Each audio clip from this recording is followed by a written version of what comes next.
Um manifesto assinado por 350 organizações e movimentos sociais pede aos parlamentares que não coloquem em votação o projeto de lei do licenciamento ambiental.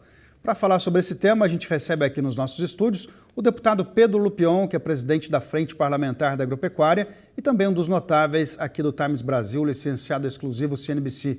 Bom dia, deputado. Seja bem-vindo. Olá, Marcelo. Tudo bem? Prazer estar contigo mais uma vez.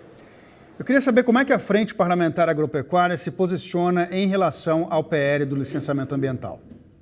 O PL do licenciamento ambiental é a racionalização dos processos de licenciamento no Brasil e a possibilidade da gente destravar grandes obras estruturantes e projetos que são essenciais para o desenvolvimento do nosso país. Essa preocupação em relação à degradação ambiental ou qualquer tipo de risco em relação à legislação ambiental está completamente superada.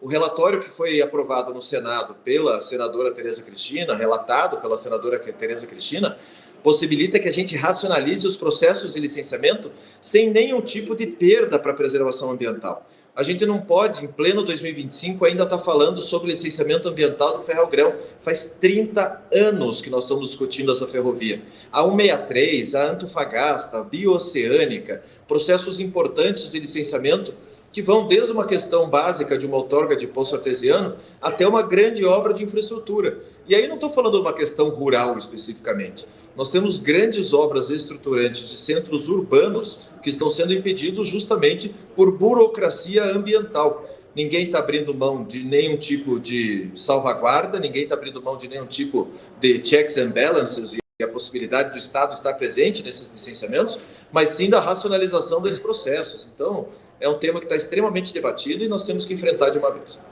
Bom, ninguém vai discordar que o licenciamento ambiental no Brasil é uma coisa morosa, é uma coisa que acaba atrasando investimentos.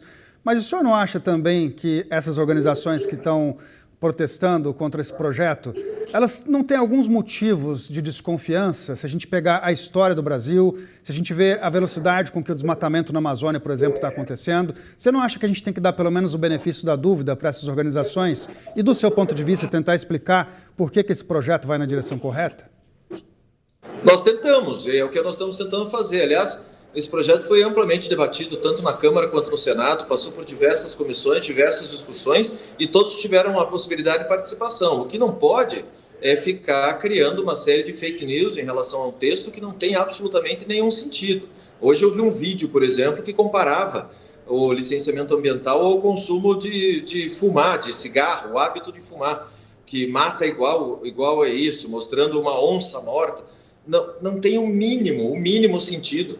O que a gente quer vencer é a burocracia de, por exemplo, você passar por situações como aconteceu no meu estado do Paraná, que o aumento da bitola, a alteração da bitola de uma ferrovia na Serra do Mar levou quase 20 anos por causa de uma pedra que estava no meio do caminho, sabe? A burocracia que passa a ser contaminada por um viés ideológico e que acaba gerando o atraso para o país. Nós estamos falando de um país que é altamente produtivo, um país que precisa de grandes obras de infraestrutura e que estão todos à disposição para poder participar desse debate e poder estar junto nesse debate. Ninguém está tirando nenhum tipo de fiscalização, ninguém está tirando nenhuma possibilidade do Estado estar presente nesses licenciamentos.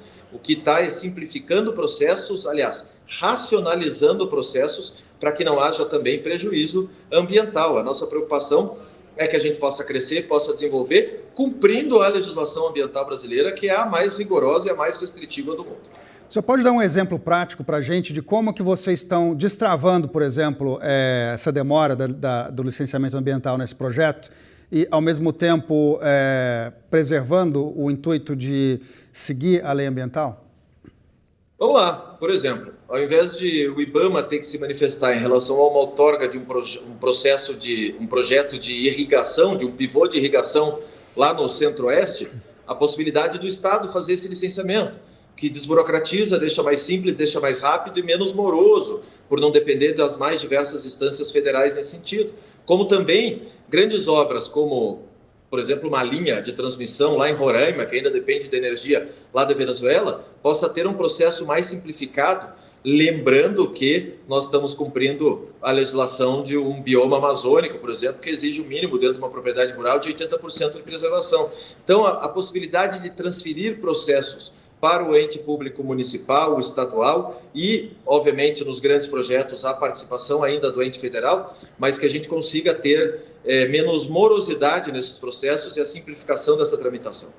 Eu queria saber quão otimista você está com a aprovação desse projeto e também que você desse para a gente aí uma ideia de prazo. Eu acho que deve ir para votação na semana que vem. Nós temos tranquilidade em relação a esses votos, né? A nossa bancada tem trabalhado, como também diversos outros setores, não só da nossa frente parlamentar da agropecuária, mas 34 frentes parlamentares, mais de 100 entidades do setor produtivo apoiando esse projeto. Acho que nós teremos os votos necessários para isso e talvez aí na próxima semana ter essa votação. O relatório do deputado Zé Vitor está muito bem estruturado, seguindo o que foi a votação do Senado, uma discussão muito forte ainda em relação à mineração, né? Ele apresentou um texto ontem retirando mineração do projeto do licenciamento. Isso está gerando uma discussão enorme aqui dentro do Congresso, mas isso é um problema específico, quase que específico do Estado de Minas Gerais. Então, tem essas conversas ainda acontecendo, mas acho que está maduro o suficiente para ir para a votação na próxima semana. Deputado Pedro Lupion, muito obrigado por mais uma participação aqui. Bom dia. Bom dia, obrigado.